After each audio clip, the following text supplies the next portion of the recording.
혹시 어렵지 않으시다면 한번 잠깐 자리에서 일어나서 찬양하기 원합니다. 우리 지금 같이 자리에서 일어나서 우리 하나님 찬양하십시다.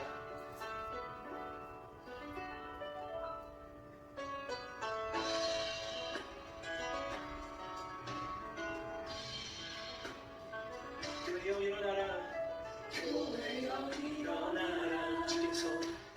주께서 부르시니 두려움과 실패 내려도 교회여 일어나라, 교회여 일어나라, 교회여 일어나라. 주께서 보내시기를 우리를 부르시 산 자리에서 교회여 일어나라. 우리 세상을 하나님의 경치 주의 교회 세상이 주를 보리라.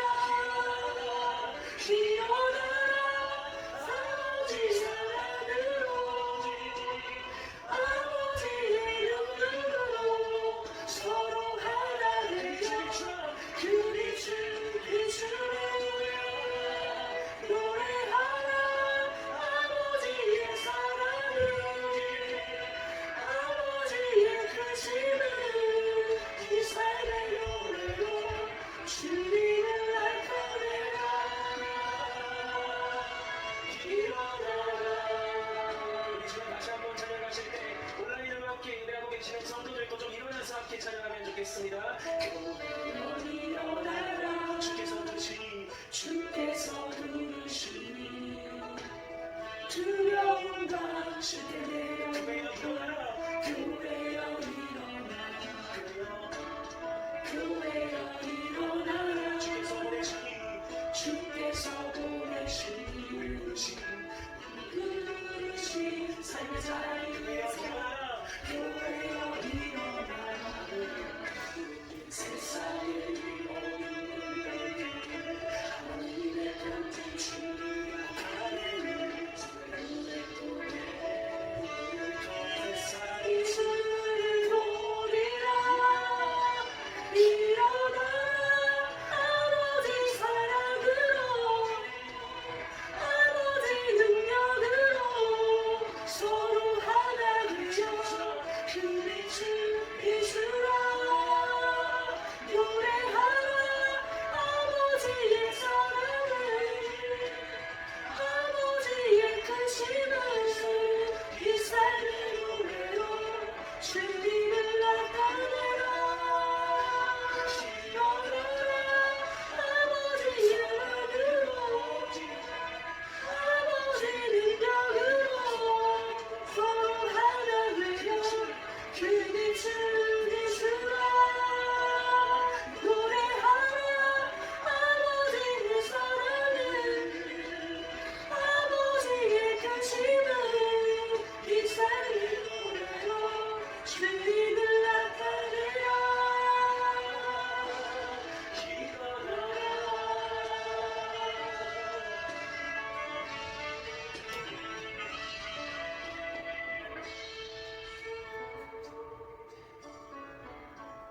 질병은 반드시 끝이 나지만 주님의 말씀은 영원합니다. 지금은 교회가 움츠릴 때가 아니라 교회가 일어나야 할 때입니다. 아멘.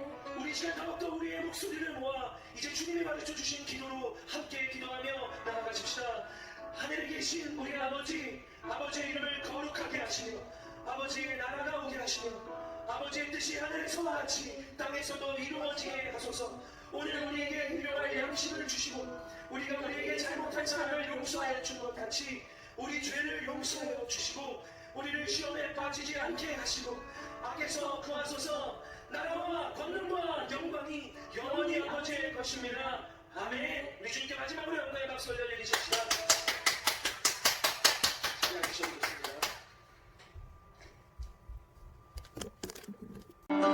내가 전심으로 여호와께 구하였더니 내 하나님께서 들으시고 내 간구하는 모든 것 허락하셨도다.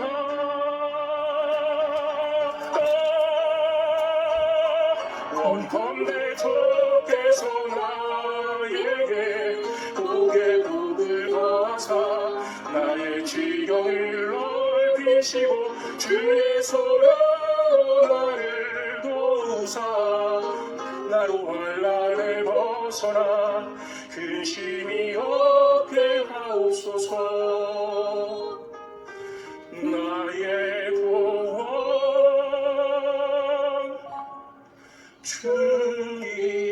주님이여.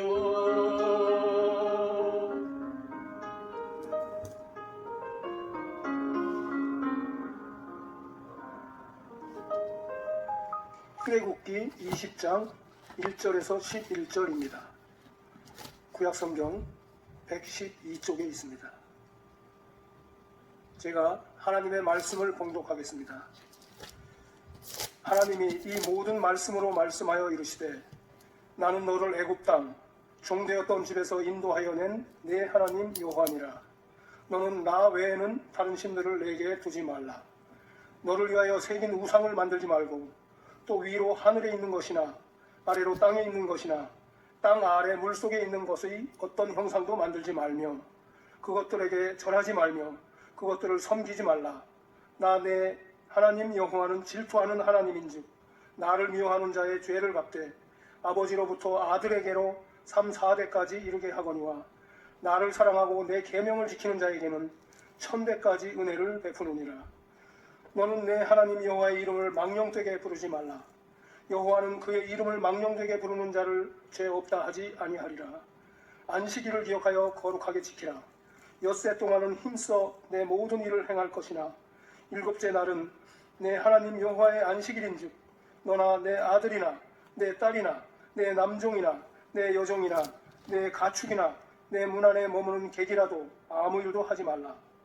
이는 엿새 동안에 나 여호와가 하늘과 땅과 바다와 그 가운데 모든 것을 만들고 일곱째 날에 쉬었습니다. 그러므로 나 여호와가 안식일을 복되게 하여 그 날을 거룩하게 하였느니라. 아멘. 아멘. 주께서 내게 복을 주시려거든 나의 지역을 넓히시고 주의 손으로 나를 도우사 나로 환난을 벗어나 내게 근심이 없게 하옵소서 하였더니 하나님이 그가 구하는 것을 허락하셨더라. 아멘. 하나님, 아멘. 이 시간 하나님이 우리의 복임을 고백합니다. 오늘도 우리에게 말씀하시고 말씀의 능력이 오늘 우리의 삶을 일으키사 각자의 자리에서 일어나게 하시고 교회가 일어나게 하시고 다시 용기를 내어 세상으로 나아갈 수 있는 결단의 자리가 되게 하옵소서. 오늘부터 2주 동안 십계명에 관하여 말씀을 듣고자 합니다. 십계명을 통하여서 하나님께서 오늘 우리에게 요구하는 계명을 듣게 하시고 또한 그대로 살아갈 수 있도록 우리에게 용기와 믿음을 더하여 주옵소서. 아멘. 예수님의 이름으로 기도드립니다. 아멘. 아멘. 할렐루야. 네, 오늘 세 번째 예배 오신 여러분들 진심으로 환영하고 축복합니다. 오늘부터 다음 주까지 2주 동안은 출애굽기에서 특별히 십계명에 관한 하나님의 말씀을 듣고자 합니다. 이스라엘 백성들은 하나님의 주권적인 은혜로 구원을 받아서 홍해를 건너게 되었고 광야를 지나가다가 이제 50일이 되었습니다. 50일이 되었을 때 그들이 도착한 것은 바로 시내 산이었습니다. 시내 산 위에서 하나님께서 이스라엘에게 직접 말씀하셨습니다. 바로 십계명입니다. 누구를 통하여 말씀하신 것이 아니라 하나님께서 입을 여셔서 십계명을 말씀하셨습니다. 이 십계명은 우리의 삶의 가장 기본이 되는 법이고요. 이 십계명을 통하여서 특별히 서구 문명, 지금 우리가 가지고 있는 모든 법적인 시스템과 사회는 형성되었다고 해도 과언이 아닙니다. 바로 그 십계명이 어떠한 의미를 갖고 있는지, 또한 십계명을 우리 시대에 어떻게 적용해야 되는지 거기에 좀 초점을 두고 말씀을 나누고자 합니다. 여러분들이 십계명을 이해하실 때에 먼저 2라고 하는 숫자를 좀 생각해 보시면 좋을 것 같습니다. 왜 2냐면 하나님께서 이스라엘 백성에게 십계명을 주실 때에 2개의 돌판에 새겨주셨습니다. 한쪽에는 주로 하나님에 관한 법, 오늘 우리가 함께 공부할 하나님과 관련된 법 5개가 적혀 있고요. 또 다른 쪽에는 인간관계에서 지켜져야 될 법에 관하여 말씀하고 있습니다. 그래서 돌 2개 위에 적어주셨습니다. 또 두 번째 2라고 하는 숫자는 여기에 의미가 있습니다. 하나님께서 모세에게 십계명을 주시고 그가 40일 동안 산 위에 있다가 산 아래 내려왔을 때 이스라엘 백성들은 그때 금송아지를 숭배하며 나름대로 잘못된 예배를 드리고 있었습니다. 그때 모세는 화가 나서 받았던 첫 번째 돌판을 집어던지게 되죠. 하나님께서는 모세에게 다시 산 위로 올라오라고 하시고 두 번째 십계명을 똑같은 십계명이지만 두 번째 주셨습니다. 그래서 2라고 하는 숫자를 여러분이 기억하시면 되겠습니다. 자, 또 십계명에서 2를 기억해야 되는 것은 십계명은 모세오경, 창세기, 출애굽기, 레위기, 민수기, 신명기 가운데 오늘 읽은 출애굽기와 신명기에 두 번 기록되어 있습니다. 그래서 이 십계명은 여러분들이 기억하시기를 하나님께서는 반복해서 말씀하신다. 반복해서 말씀하시는 이유는 그만큼 중요하기 때문에, 그만큼 우리가 잊으면 안 되기 때문에 하나님께서는 말씀하고 계신다는 겁니다. 바로 그 십계명에 관하여서 오늘 여러분들과 함께 은혜를 나누고자 합니다. 십계명은 여러분은 어떠셨는지 모르겠지만 제가 어릴 때는 교회에서 십계명을 반드시 외워야 됐습니다. 십계명을 외워야 됐고 십계명을 아주 중요한 계명으로 배웠는데 언젠가부터 이 십계명에 대해서 사람들이 별로 관심이 없어지기 시작한 것 같습니다. 십계명이 점점 바깥으로 밀려나게 되는 거죠. 이런 현상은 우리나라뿐만 아니라 서구 사회에 나타나고 있고 특별히 미국에서도 그런 현상이 나타나고 있는데요. 미국에서는 십계명 관련해서 1980년에 아주 중요한 사건이 하나 있었습니다. 미국의 켄터키 주에서는 공립학교에 십계명을 이렇게 디스플레이할 수 있는 그런 권한이 있었습니다. 그래서 켄터키에 있는 공립학교들은 다 학교에 십계명이 적혀 있었어요. 그거는 굉장히 전통적인 미국 사회 특징입니다. 미국 사회는 십계명을 굉장히 중요하게 생각했습니다. 그런데 1980년에 이 십계명을 켄터키 주에서 걸어놓은 것이 위헌이라고 하는 결정이 내려지게 됐습니다. 위헌은 종교의 자유, 각 개인이 가지고 있는 종교의 자유를 침해한다는 거예요. 그래서 기독교를 더 옹호하고 혹은 유대교를 더 옹호하고 다른 사람들의 기본권을 빼앗는다는 이유로 이것이 위헌 결정이 되게 되었습니다. 그러면서 이제 11조가 아니라 십계명은 어떤 학교라든지 어떤 공적인 어떤 사회에서 점점 바깥으로 밀려나게 되는데요. 2015년에는 이런 사건이 있었습니다. 사실 미국에 가면 이 십계명이 기록된 그런 어떤 조형물 같은 것들이 참 많았죠. 왜냐하면 미국이란 사회가 기독교 정신에 입각해서 세워진 나라이기 때문입니다. 근데 2015년에 오클라호마 주의 그 청사 앞에 십계명을 가지고 있는 조형물이 있었는데 이것도 법률적으로 안 된다고 해서 이것을 이제 거두가게 된 거죠. 2015년도에 있었던 사건입니다. 자, 십계명이 분명히 하나님께서 우리에게 주신 말씀이고 또한 크리스찬이 아니어도 또 사람이 살아가야 될 기본적인 법이고 특별히 미국의 역사임에도 불구하고 이것이 위헌이라고 하는 결정이 난 이후에 십계명은 점점 세상에서 갈 곳이 없어지는 이와 같은 분위기가 만들어지고 있는 것이 사실입니다. 저는 이와 같은 사실에 대해서 다종교 상황이니까 종교가 다양하다 보니까 하나의 종교만을 강요하면 안 된다고 말할 수 있지만 특별히 미국같이 국가의 건립 이념 자체가 기독교 정신을 가지고 있는 나라에선 상당히 우려되는 부분인 거죠. 알래스카 항공에서 이런 일이 있었습니다. 예전에 이제 비행기를 타면 기내식이 나오잖아요. 기내식이 나오면 거기에 이제 성경 말씀 구절이 적혀 있었던 거예요. 거기 종이에. 근데 이것도 누가 민원을 넣게 된 거죠. 기내식에 성경 구절이 써 있는 것이 불편한 거예요. 그래서 이제 성경 구절이 없애게 됐죠. 여러분 안타깝게도 성경 구절이 들어가는 것은 점점 특정 종교라고 말하는 이런 세속적인 분위기가 계속해서 미국 같은 나라에서 연출되고 있는 거예요. 심지어는 이 십자가 목걸이를 하는 것조차도 불쾌하다라고 말하는 사람도 있는 거예요. 그래서 미국 사회에서 크리스마스가 되면 메리 크리스마스라고 하는 말을 앵커가 하지 못하고 해피 할로데이라고 인사를 하는 상황까지 가고 있는 거죠. 상당히 안타까운 거죠. 이것은 어떤 종교의 다양성의 문제가 아니라 분명하게 우리가 믿고 있는 신앙을 표현하지 못하게끔 되어가는 이런 상황들을 우리가 이해하고 있어야 되고 또한 이런 사회 속에서 내가 하나님을 믿는다는 건 어떤 건지 내가 크리스찬으로 산다는 건 어떤 건지에 대해서 우리는 조금 더 명확하게 자기 이해를 가지고 있어야 될 겁니다. 십계명은 현대 사회에서 많은 사람들을 불편하게 하는 경향이 있습니다. 그 이유는 이 법이 하나님의 법이기 때문에 그래요. 하나님이 말씀하셨다, 하나님의 법이다, 절대라고 말하는 게 불편한 거예요. 요즘 사람들은 절대를 믿지 않습니다. 상대적인 거잖아요. 이럴 수도 있고 저럴 수도 있는 거잖아요. 이 나라에서는 저렇고 저 나라에서는 저렇고 문화에 따라서 종교에 따라서 언제부터인가 우리는 절대라고 하는 말이 나오면 굉장히 불편해하기 시작한 거예요. 상대방을 존중해야지, 상대방의 입장도 생각해줘야지. 이와 같은 상대주의가 이제는 사회의 흐름이 된 것입니다. 일종의 시대 정신이 된 겁니다. 그러다 보니까 이제 십계명은 점점 자리를 잃어가고 있죠. 제가 대학을 다닐 때 선배들 중에 그런 이야기 아직도 귀에 선합니다. 너네 교회 다니는 사람들은 왜 이렇게 하지 말라는 게 많니? 제가 그 말이 아직도 기억나요. 십계명에는 하지 말라는 게 많잖아요. 하지 말라는 게 많으니까 싫은 거예요. 하지 말라고 하니까 내가 구속당하는 것 같고 내 삶이 누군가에 의해서 억압당한다는 그런 기분을 느끼게 하는 거죠. 특별히 자유를 하나의 신격화하는 어떤 좋은 의미에서 자유가 아니라 내가 원하는 대로 한다는 의미의 자유를 굉장히 의미 있게 생각하는 현대 사회 속에서 우리는 십계명이 너무나 중요한 가르침임에도 불구하고 그 자리를 잡지 못하는 것을 보게 됩니다. 자, 이와 같은 사회의 문제는 오늘 우리 시대만의 문제가 아니라 사실은 시내산에서도 그랬었고 또한 그 전 창세기로 가도 마찬가지입니다. 사실 하나님께서는 세상을 창조하시고 사람을 하나님의 형상대로 만드시고 딱 한 가지의 법을 주셨습니다. 딱 법이 하나였어요. 그 법이 뭐였을까요? 동산 중앙에 있는 선악을 알게 하는 나무의 실과를 먹지 말라. 딱 하나의 계명을 주셨습니다. 10개 계명 아니에요. 딱 하나의 계명을 주셨어요. 그런데 그 하나의 계명을 사람은 지키지 않습니다. 왜요? 내가 넘버원이 돼야 되니까요. 내가 하나님처럼 돼야 되니까요. 그래서 사람은 하나님의 말씀에 대해서 듣고 있는 것 같지만 사실은 듣지 않으려고 하는 마음이 큽니다. 성경은 이것을 죄라고 말씀합니다.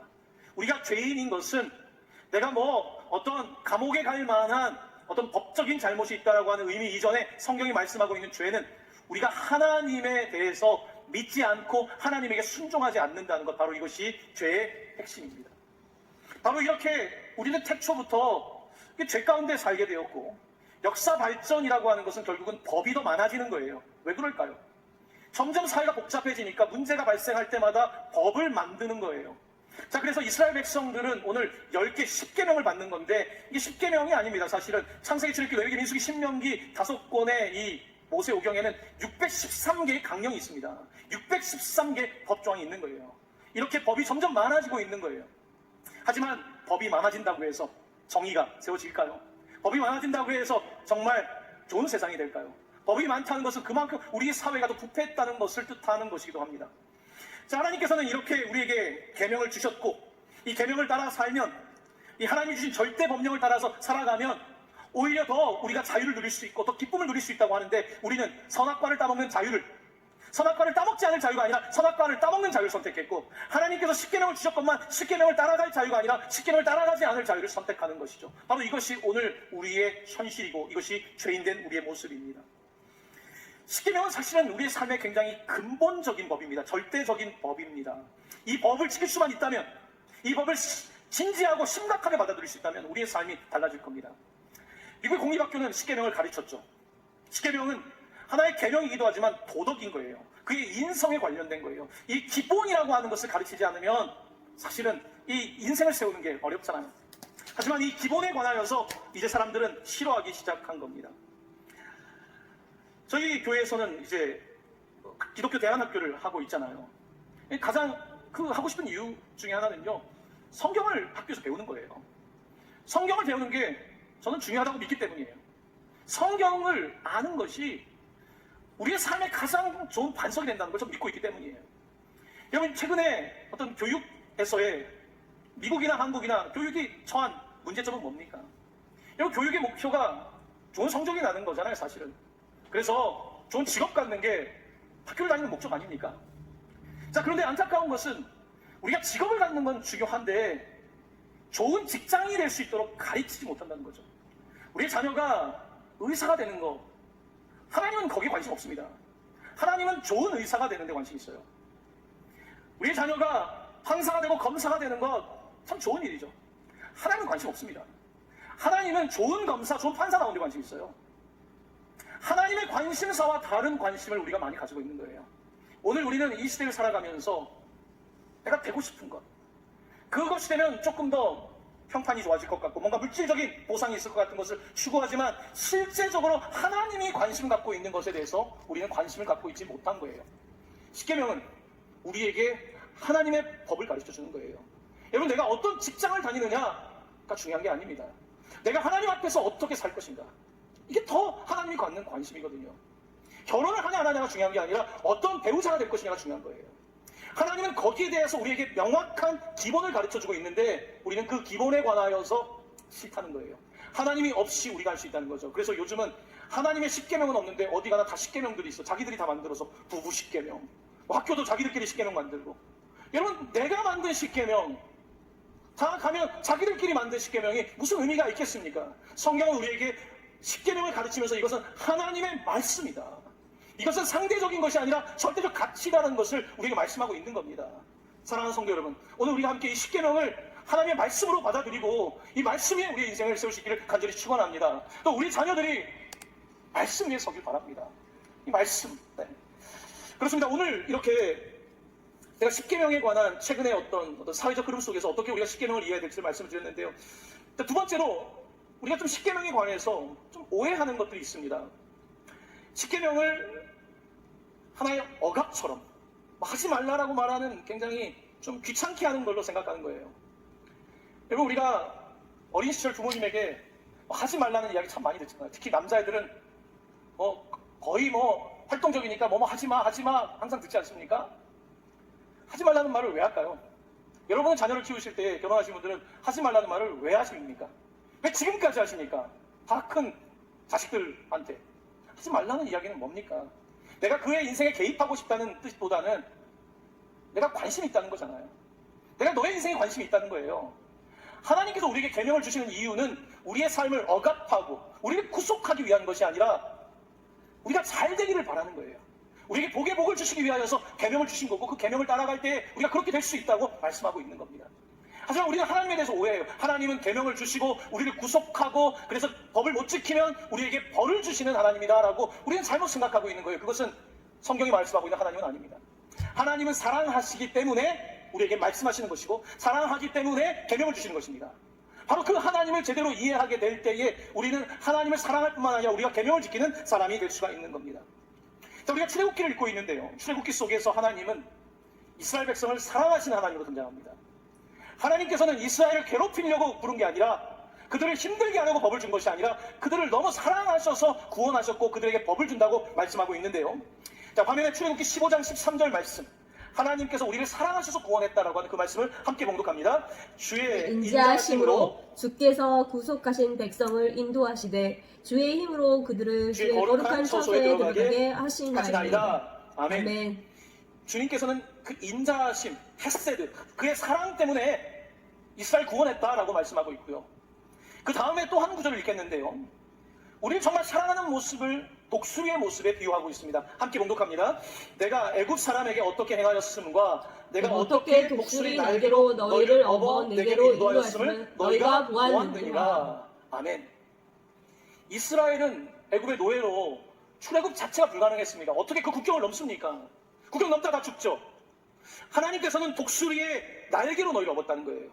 바다를 어떻게 건넙니까? 독수리나 건너는 거죠. 홍해를 갈라서 이 젖은 땅이 아니라 마른 땅으로 우리를 독수리가 날개 없듯이 우리를 인도하셨다고 말씀하고 있는 거예요. 그 이유는 이스라엘이 애굽 사람보다 더 아주 뛰어난 사람들이어서 그들이 더 아주 훌륭한 사람이어서가 아니라 하나님께서 이스라엘을 사랑하신다는 거예요.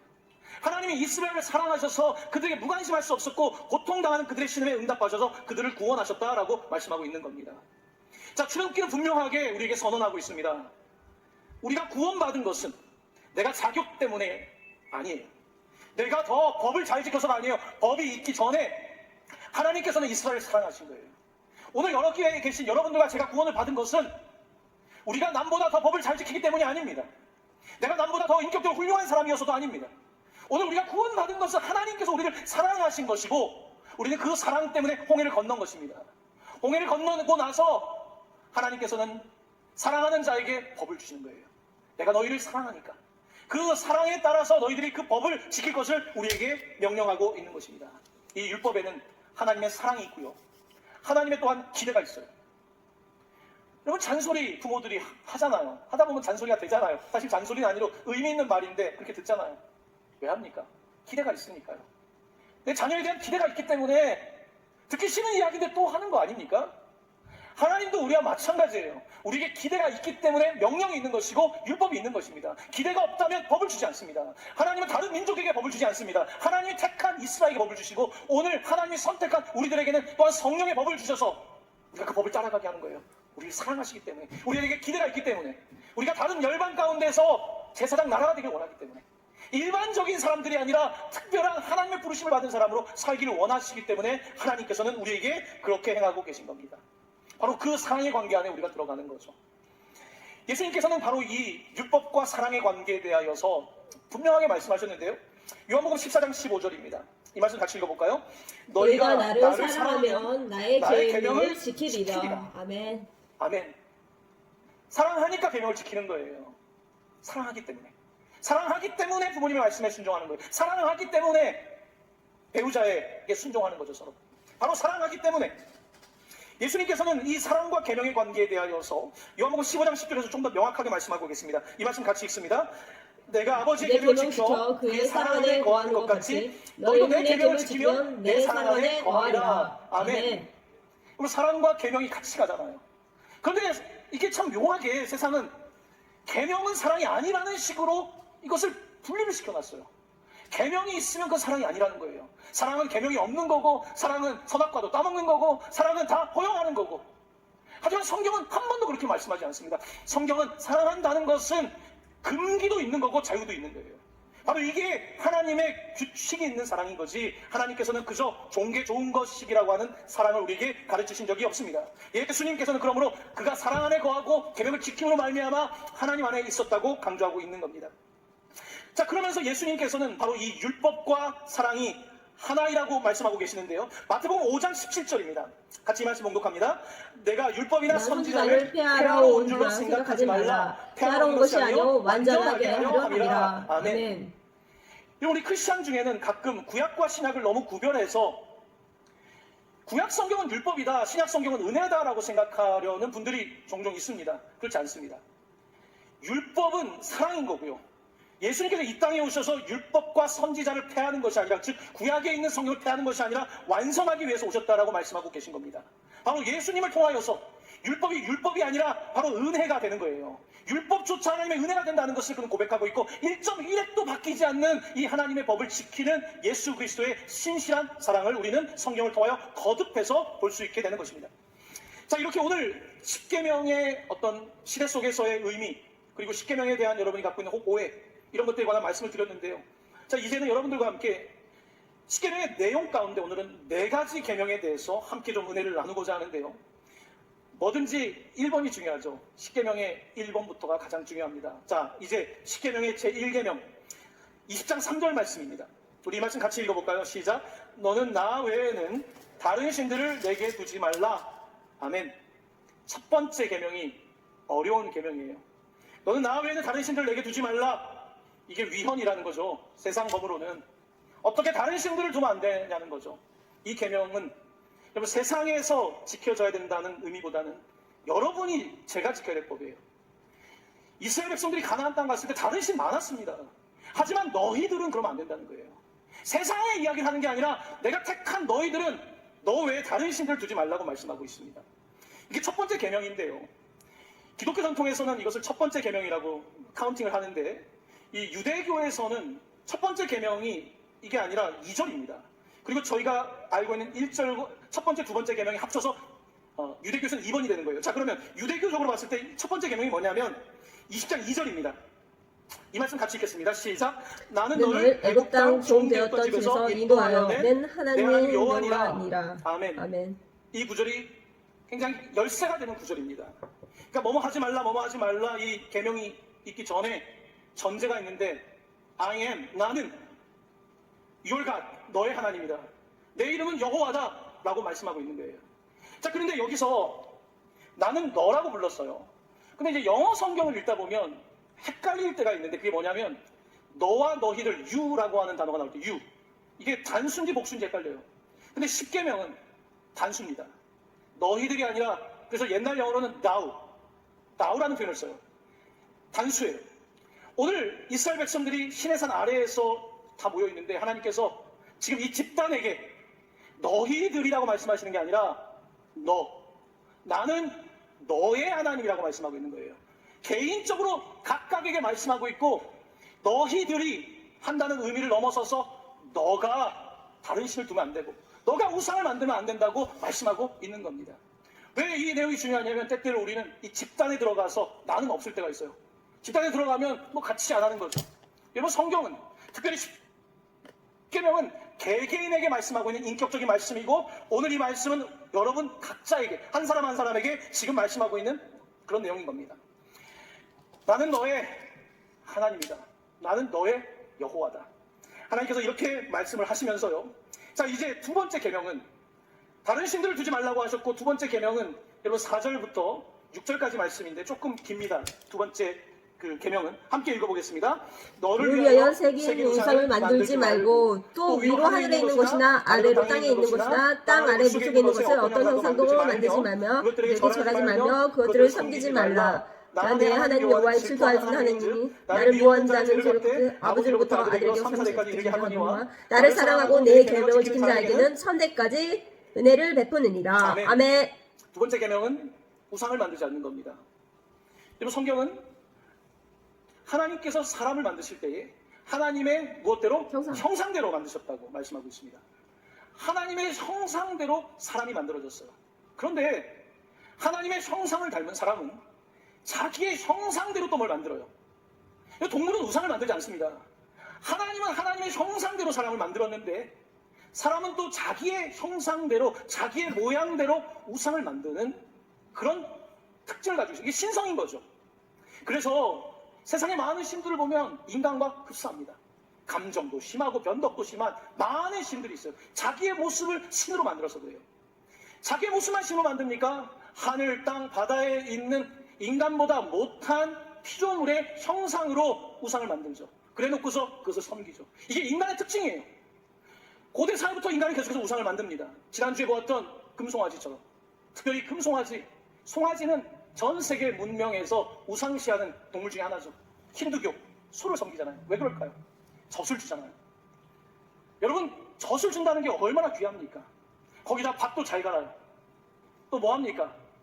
거기다가 물론 힌두교는 고기를 먹지 않지만 고기도 주잖아요. 이렇게 사람들은 인간의 수준에서 혹은 인간의 수준이 안 되는 것을 하나님으로 만드는 거예요. 그러면 여기에 무슨 문제가 있을까요? 하나님의 형상 수준에서 우리는 인간의 수준 그 이하까지 떨어져 그것을 신으로 만드니까 이 모든 것들이 뒤죽박죽이 된 거예요. 세상에 수많은 신들이 있고 수많은 신들은 오히려 우리가 다 많은 신들을 만들었지만 그 신들이 우리를 통치하는 그런 잘못된 문제가 벌어지게 되는 겁니다. 우리는 세상 속에 끊임없이 나 닮은, 나보다 못한 우상을 만들고 있습니다. 로마서 1장 21절에서 23절은 이와 같은 우상 숭배의 문제는 인간의 기본적인 본성 가운데 있다고 말씀하고 있는데 화면에 있는 이 말씀 같이 공독합니다. 하나님을 알되 하나님을 영원하게 하지 아니하며 감사하지도 아니하고 오히려 그 생각이 험하여지며 미련한 마음이 어두워졌나니 스스로 지혜 있다 하나 어리석게 되어 썩어지지 아니하는 하나님의 영광을 썩어질 사람과 새와 짐승과 기어다니는 동물 모양의 우상으로 바꾸었느니라. 아멘. 미련하다는 겁니다. 아니 어떻게 하나님의 형상으로 만들어진 사람들이 자기 수준, 자기보다 못한 수준의 것을 만들어놓고 신이라고 말하냐는 거예요. 얼마나 사람이 어리석은지 성경은 이와 같은 우상숭배를 우리에게 금하고 있습니다. 그러면서 하나님이 우상숭배를 싫어하는 이유를 질투에서 찾고 있어요. 질투. 여러분, 질투는 누구에게 질투할까요? 내가 소유욕이 있는 대상에게 질투하는 거예요. 내 자식과 관련돼서 질투가 일어나고 내 배우자와 관련해서 질투가 일어나는 거예요. 이건 소유와 관계된 거예요. 하나님은 다른 민족에 대하여 질투하지 않습니다. 하나님은 이스라엘 때문에 질투해요. 왜냐하면 이스라엘은 하나님의 소유된 백성이니까. 하나님의 소유니까 질투하는 거지 하나님이 관심 없으면 질투조차 없죠. 이스라엘은 하나님의 소유된 백성이에요. 포제션. 그가 소유한 거란 말이에요. 하나님이 소유한 이스라엘이 하나님을 떠날 때 하나님은 질투하신다고 말씀하고 있어요. 여러분도 여러분이 소유한 것 때문에 질투심이 생기는 거죠. 그건 사랑에 기초한 거예요. 자, 하나님께서는 그렇게 하나님의 계명을 따르지 않는 사람들에게는 3, 4대까지 벌을 내리신대요. 이 말씀을 읽으니까 사람들이 싫은 거예요. 십계명을 읽으면서 무슨 하나님은 이렇게 3, 4대까지 벌해. 성경을 띄엄띄엄 읽어서 그렇습니다. 여러분 8절이 아니라 6절 말씀 읽어볼까요? 같이 다시 시작. 나를 사랑하고 1000대까지 은혜를 베푸느니라. 나를 사랑하고 내 계명을 지킨 자에게 1000대까지 은혜를 베푸니라. 몇 대까지 모아진다고요? 1000대까지. 3, 4대와 1000대를 비교할 수 있습니까? 여러분 숫자적으로도 안 되는 거예요. 이것은 하나님께서 그만큼 우리를 사랑하신다는 표현이에요. 하나님이 질투를 그만큼 하신다는 거예요. 하지만 하나님의 사랑이 훨씬 더 크다는 거예요. 바로 하나님께서는 그러므로 우리에게 우상을 금하고 있고 우리가 하나님에 대한 절대적인 신앙을 갖기를 요구하고 있는 것입니다. 그것이 뭐 잘못된 겁니까? 내 소유된 백성에게 잘못된 겁니까? 그렇지 않습니다. 성경은 분명하게 여기에 관하여 우리에게 말씀하고 있습니다. 자, 여러분들과 함께 이제 세 번째 계명입니다. 세 번째 계명은 조금 더 실천적이고 구체적인 계명일 텐데요. 여러분들과 함께 7절 말씀입니다. 함께 읽습니다. 시작. 너는 내 하나님 여호와의 이름을 망령되게 부르지 말라. 여호와는 그의 이름을 망령되게 부르는 자를 죄없다 하지 아니하리라. 아멘. 세 번째 계명은 하나님의 이름을 망령되게 헛되게 부르지 말라는 겁니다. 여러분, 하나님의 이름에 대해서 제가 출애굽기 시작할 때에 보여드렸습니다. 이 이름입니다. 야훼라고 보통 읽지만 발음이 정확하지 않습니다. 왜냐하면 히브리어에 모음이 없기 때문에 자음만 가지고 정확하게 발음하기 어렵잖아요. 이 발음을 하지 않습니다. 야훼라고 하지 않고 아도나이, 주님이라고 부릅니다. 하나님의 이름을 함부로 부르지 않는 거예요. 여호와라고 하는 이름을 함부로 부를 수가 없는 거예요. 하나님께서는 하나님의 격에 맞게, 하나님의 수준에 맞게 하나님을 대우해 주길 원하는 거예요. 하나님의 수준, 하나님의 명성에 맞게, 하나님의 수준에 맞게 예배를 해야 되는데 겨우 하나님과 비교하는 게 겨우 박쥐, 이런 것들에 하나님 맞출 수 없잖아요. 마찬가지로 우리의 입이 하나님의 격에 맞게 언어 생활을 하지 않는 것에 대해서 하나님 말씀하고 있습니다. 하나님은 굉장히 명예를 존중히 여기세요. 명예. 하나님은 명예, 평판. 이것이 하나님의 자존심을 건들지 않기를 하나님은 기뻐하시거든요. 근데 우리는 이 십계명이 점점 약화되는 세상 속에 우리의 언어가 정말 너무 나쁜 언어가 되기 시작했어요. 특별히 여러분, 영어권에서는 하나님을 너무 함부로 부르죠. 오 마이, 그렇게 부르면 안 되거든요. 함부로 가시라고 하는 이름을 그렇게 함부로 말할 수 있는 게 아니에요. 예수님의 이름을 욕으로 사용할 수는 없어요. 지저스 밑에 뒤에 C자로 시작하면 그게 욕이에요. 하나님의 말씀으로 시작한 나라가 계속해서 그 언어에 하나님을 망령되게 부르는 거예요. 하나님을 망령되게 부르면요, 뭐 그게 시원하고 뭐 그게 대단한 문화입니까? 격이 떨어지는 거죠. 그럼 저급한 문화가 되는 거예요. 수준이 떨어지는 거로 바뀌는 거예요. 여러분, 사람의 수준이 어디에 있습니까? 언어에 있잖아요. 하나님이 없으면 우리의 수준은 떨어져요. 동물을 우상화하는 수준으로 떨어지고요. 하나님이 없으면 우리의 언어 생활은 굉장히 지저분해집니다. 하나님이 계셔야지만이 우리는 더 도덕적일 수 있고, 하나님이 계셔야만 우리의 언어 생활도 바를 수 있고, 하나님이 계셔야만 사회 질서도 더 유지될 수 있는 거예요. 하지만 사람들은 하나님을 제외시키고 우리가 법을 세우겠고 우리가 법을 진행하겠다라고 말하고 있는 거죠. 하지만 점점 법은 많아지고 점점 고소사건은 많아지지만 권위가 없습니다. 사람들은 더 이상 법을 신뢰하려고 하지 않습니다. 왜냐하면 절대적인 하나님의 법을 떠난 상대적인 법으로 세상을 통치한다는 것은 불가능하기 때문입니다. 법을 만든 사람을 신뢰할 게 없는 거예요.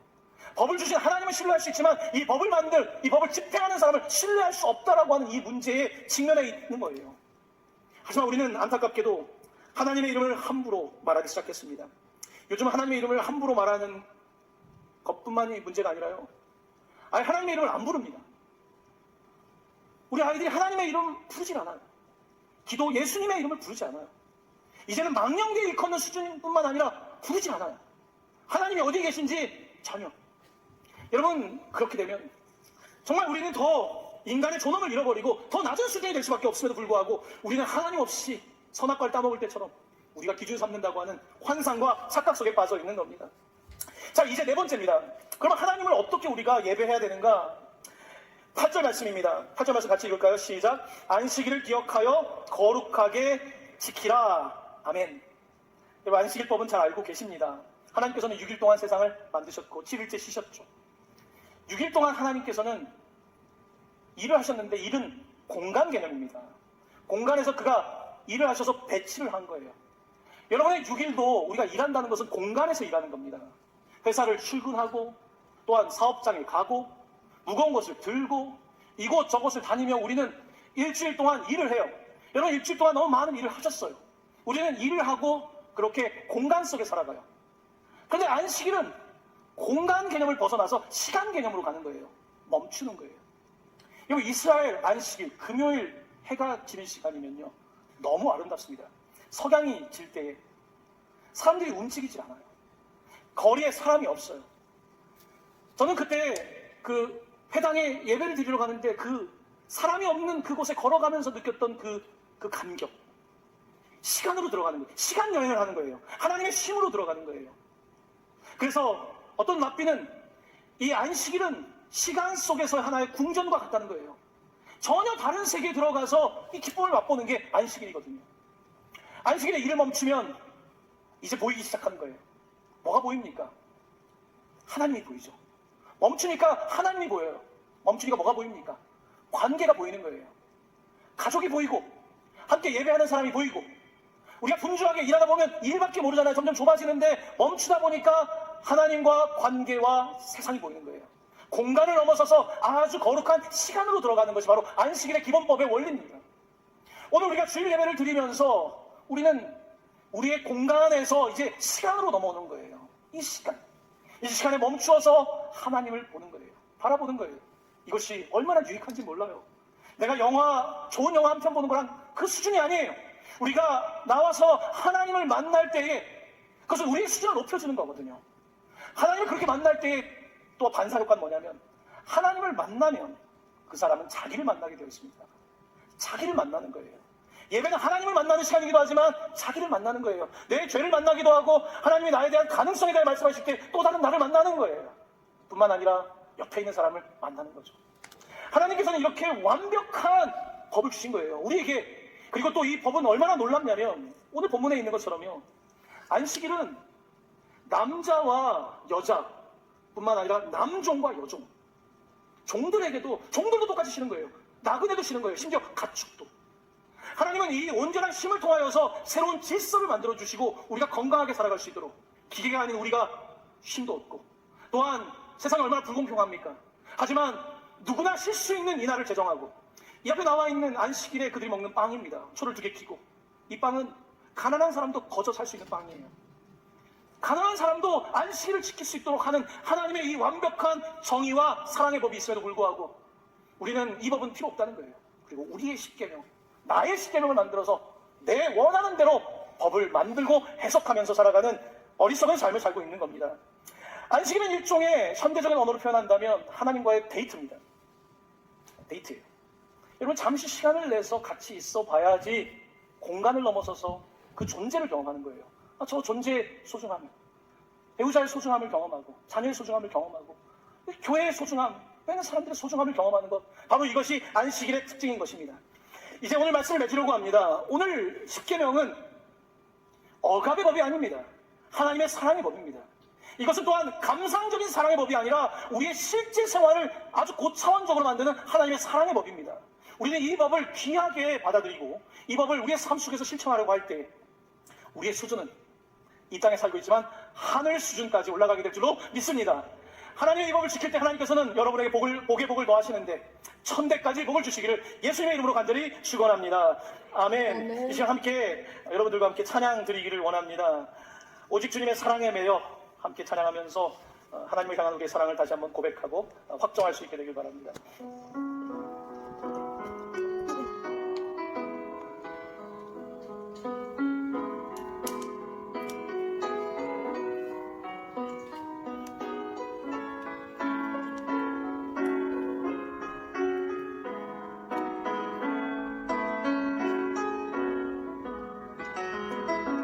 오직 주의 사랑에 매여 내 영 기뻐 찬양합니다. 이 소망의 언덕 기쁨의 땅에서 주께 사랑 드립니다. 오직 주의 임재 안에 갇혀 내 영 기뻐 찬양합니다. 이 소명의 언덕 거룩한 땅에서 주께 경배드립니다. 주께서 주신 모든 은혜 나는 말할 수 없네. 내 영혼 즐거이 주 따르렵니다. 주께 상 드립니다. 주께서 주신 은혜, 주께서 주신 모든 은혜 나는 말할 수 없네. 내 영혼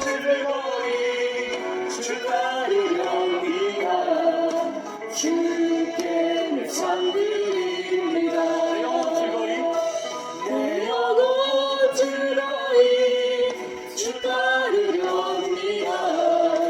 주께 상드립니다. 아멘. 이 시간 함께 기도할까요? 십계명 앞에 서니 내가 죄인임을 고백합니다. 하지만 하나님께서는 내가 죄인이라고 하는 사실만 가르쳐 주시는 것이 아니라 내가 너를 너무나 사랑한다 말씀하고 계시고 또한 다시 회복되길, 다시 우리가 하나님의 계명을 소중하게 여기고 회복되어서 바른 질서 안에 살아가기를 요구하고 계신 줄로 믿습니다. 이 시간 이 계명을, 사랑의 계명을 받들어 지키며 살아갈 수 있도록 하나님 역사하여 주시옵소서. 같이 결단하며 이 시간 기도합니다. 하나님 아버지, 오늘 십계명을 우리에게 다시 가르쳐 주시 감사합니다. 십계명은 옛날 구닥다리 계명이 아니라 오늘 우리에게 살아있는 하나님의 사랑의 말씀이며 오늘 우리를 잘되게 하기 위한, 우리에게 복을 주기 위한 하나님의 기대이며 사랑이며 실천이며 하나님의 사랑이며 오늘 역사인 줄 믿습니다. 하나님 우리 가운데 이 놀라운 계명이 새겨지게 하여 주셔서 오늘의 새겨지는 감사합니다. 우리 신령에 새겨지게 하여 주셔서 하나님 아버지 우리가 기꺼이 주님을 자랑하게 하시고 즐거이 주님을 자랑하게 하시고 우리의 사랑을 통하여 하나님을 기뻐하며 하나님의 사랑을